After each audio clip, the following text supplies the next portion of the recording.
I've just ordered the Char noodle, and it's cooked on very high heat in a really hot pans, and it's like a flat noodle with shrimp or chicken, and look at the way he cooks it. In this episode, I'm going to show you around a city that's been one of my greatest solo adventures. But before we go off exploring, let's have some of the famous local noodles. This is the famous Hokkien Char noodle that everyone is keep telling me to try. So, here goes. And if you're watching this, tell me if you've been to Penang, and also if you've had the Hokkien Char noodle and what you think of it.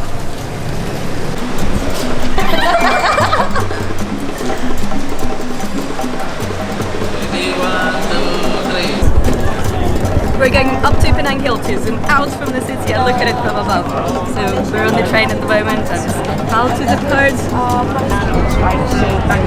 This is one of the most popular things to do in Georgetown, and it shows. Look at how many people I got on the train. Really? This is quite right. I decided to begin exploring the city by zooming out and looking at it from a bird's eye view. And there is no better way to do this than catching a funicular up to Penang Hill. Here they call this a hill.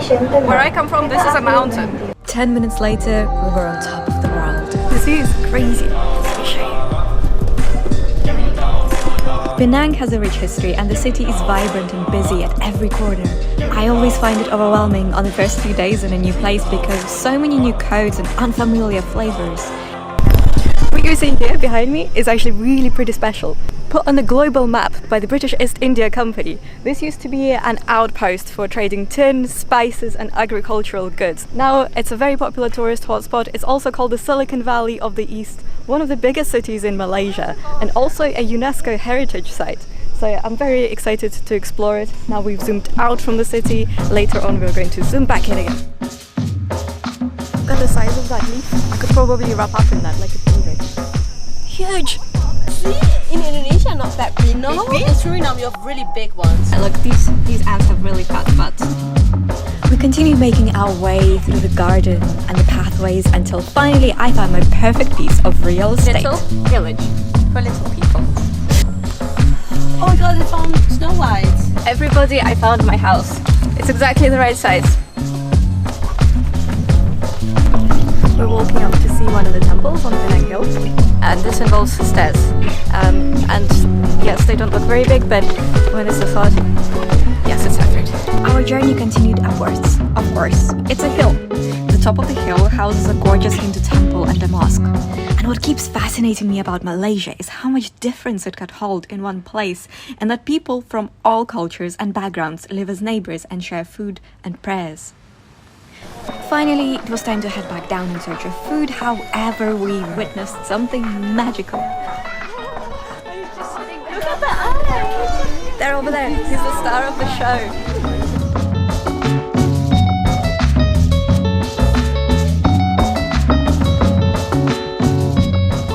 Our next stop was a temple that blew my mind. Just arrived at the local Buddhist temple. It's massive!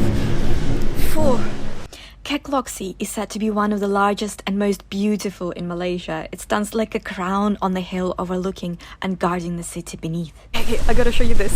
This is amazing.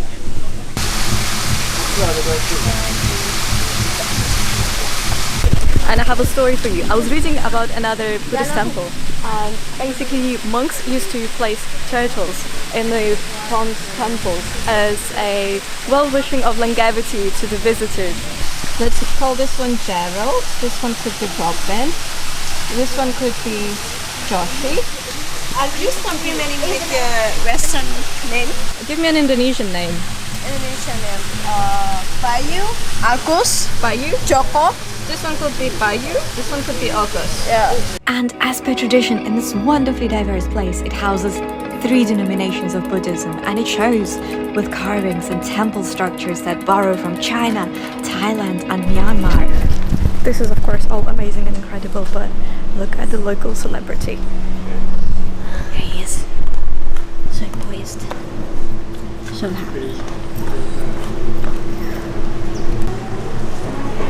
Okay, let's go inside.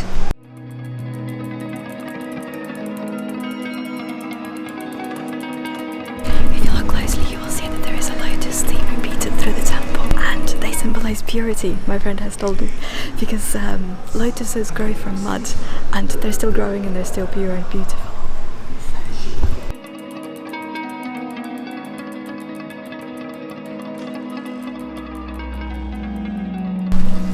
This place is full of surprises and mystery. I love it. It's the kind of place that reminds you that you are tiny in this world. For me, more personally, I was observing the craftsmanship of each item and it inspired me to become an even better craftsman within my stories.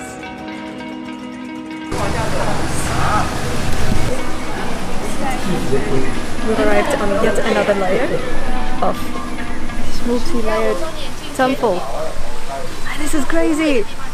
This is a giant structure. Okay, let's go, let's go, let's go look! Easy! Look at around! Whoa! This is crazy. This is ancient. Imagine building a structure this huge with no electrical tools. This is just all handcrafted. That's insane. Next up was a miraculous jungle adventure, and can you still believe this is the same city? The journey begins with a boat ride where I was convinced we will end up in the water.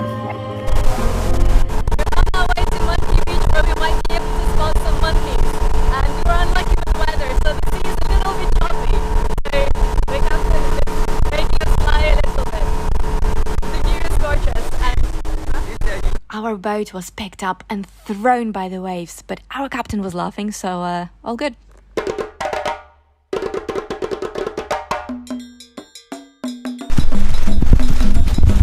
We've just arrived at the monkey beach and we can't find any monkeys because they've gone back to the forest. But there are some awesome swings.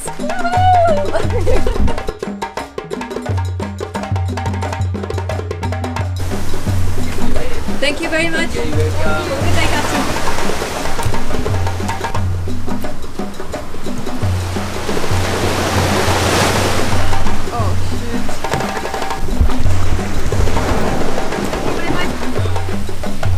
We've just disembarked at Turtle Beach and waved bye-bye to our captain, and now we're about to trek our way back through the national park, and I hear we're also going to get to see some baby turtles.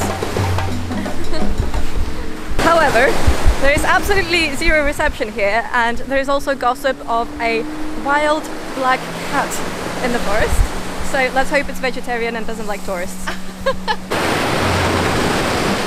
I'm gonna make a card like I want to buy glue and I'm gonna make a card. This one as well. Well, oh my god, look at this one.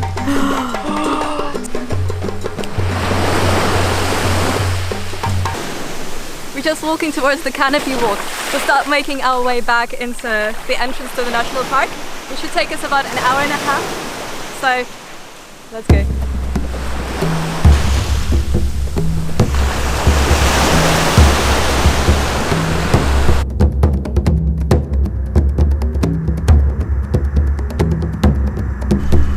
Then we run into a little bit of trouble. No. Well, I'm guessing it's this way because, although I can't be too certain. What the fuck? Like, this is... Okay, look, there's a red mark, so am I guessing they're gonna mark it? Okay, let's go this way. The first hurdle of our adventure has just struck. We don't know which path we're meant to be taking, and we've also heard that people have gotten lost in this national park. Although it's Malaysia's or Penang's or Malaysia's smallest national park, it's still possible, and as I have mentioned, there are rumours of a big black wild cat who's potentially vegetarian. But we're going this way. The arrow is pointing, so we have hope, right? We have.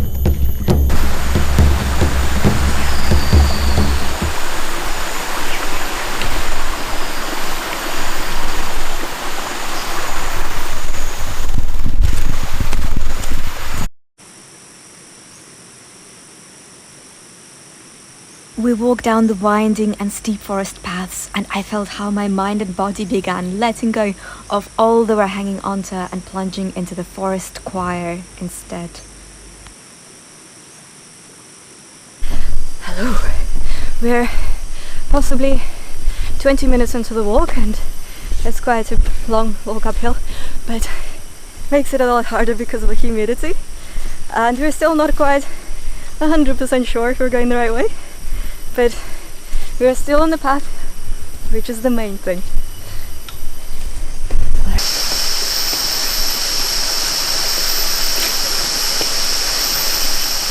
Can you hear the sounds? This is the choir of the jungle, and in my books, this is very special. Look at these roots. Beautiful. I thought about how distant my life is from the life of the forest.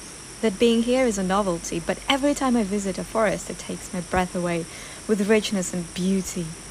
So I want to encourage more people to see and walk through the forest paths and do all the little things we can to protect them. Ladies and gentlemen, I'm pleased to report we are going in the right direction. There's a sign for the main entrance. Woo, we're not lost in the jungle. This is good news. Okay, well, I'm very ready for a nice cold drink.